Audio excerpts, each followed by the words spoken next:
This is the Hidden Killers podcast with Tony Brueski. Featuring former FBI Special Agent and Chief of the Counterintelligence Behavioral Analysis Program, Dreeke. Richard Allen getting ready to face trial for the murder of those two little girls in Delphi, Indiana. Two little girls that should have never lost their lives one day when they went out to go play in the woods. But is he the man who's responsible for their deaths? Lots of evidence pointing not necessarily towards him. In fact, there's not a whole lot that does point towards him other than some coerced allegations of saying that he did it in prison to other people under duress. It's an interesting thing, especially when we talk about how we interrogate people and try to get information out of them. Joining me to discuss, Dreeke, retired FBI special agent. Getting information out of people is an interesting thing, and the way that we do it in this country is, I think, questionable, especially to other countries that don't necessarily have the principle of let's lie, let's scare the hell out of the person to try and get the answer that we want. Other places don't do that because it doesn't necessarily produce accurate results all of the time. What are your thoughts on this? Because this is how we do things here. It's kind of how I think a lot of us think, well, the system must work this way. This must be successful and it gets what you want. Does it really, though? So some people do that. Yeah. If you look, my background, I am 100% anti-coercion, manipulation, subterfuge, all the pretexting that some people will utilize to do that for exactly the reasons you said. If you're looking for truth, veracity of information, you have to think in terms of not convincing or coercing someone to give it, because then you're getting like 10% accuracy that you have to follow up on what a lot of others. I think more in terms of how can I inspire them to want to share the truth? How can I inspire them to share truth before they have an opportunity to lie and deceive? And so it's always about understanding their motivations. And there's three keys that great interviewers will get a lot of reps in when interviewing. And I say, I don't even like the word interrogation because it makes it sound it's ominous and oppressing on it. It's just an interview. It's a conversation.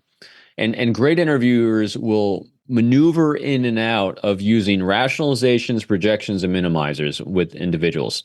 What you're doing is when you are, as an investigator, have all the information, all the details, and all the facts in your mind, and you are 99.9% convinced and that because of the facts and details you have that this person committed the crime, and you need a confession from them or more details or whatever you're going for, you lead them up to the ledge of allowing them to see what happens if they don't share truth, and empowering them with a choice about what they want to do to move forward from there. And you do things so you help them rationalize their behavior, because most people, unless you're dealing with pure psychopathy, do have an emotional response to doing bad things. And so you can help them rationalize, as we've seen with all these cases. We see lots of people rationalizing bad behavior. So you are there to help them rationalize, well, it could have been much worse. Instead of killing 3 people, he could have killed 5 people. So there's a rationalization.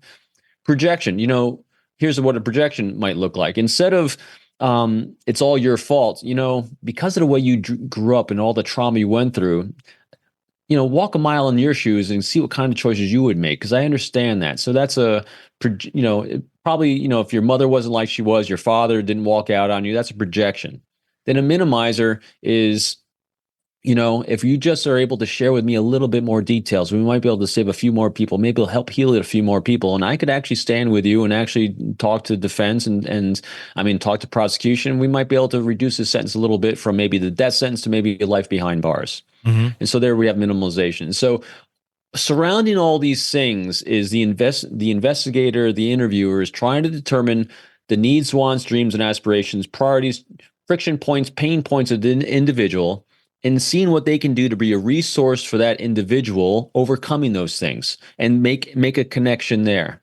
So, and again, I not oversimplifying in like 30 seconds, me telling you how to do this, but that's what a great interviewer does. They're maneuvering around all those areas, and never once in there did I have to lie, cheat, steal, make up a falsehood, because I'm on the side of it just doesn't serve me well. It's also very incongruent with who I am as well. And if I'm going to be a resource for someone, that person has to feel I'm there for them, and I need congruence between my verbals, my nonverbal behavior. They have to understand that I see them not as a screwdriver or a tool to make myself look good and prosecute this case, but I'm actually there for them, as abhorrent as their behavior might have been, the horrible things they've done, in order for them to feel like I'm on their side, not taking their side, but on their side of trying to move them forward in their process. That's what you have to do. It's very challenging, but that's why great interviewers, great investigators have a lifetime of reps of doing this. Sick of the ads? We are too. Start listening with no commercials now and get access to all of our episodes in advance of everyone else. Become a True Crime Today Premium Plus subscriber on Apple Podcasts. Search True Crime Today Premium Plus on Apple Podcasts or go to our podcast page and sign up now. True Crime Today Premium Plus. Sign up now.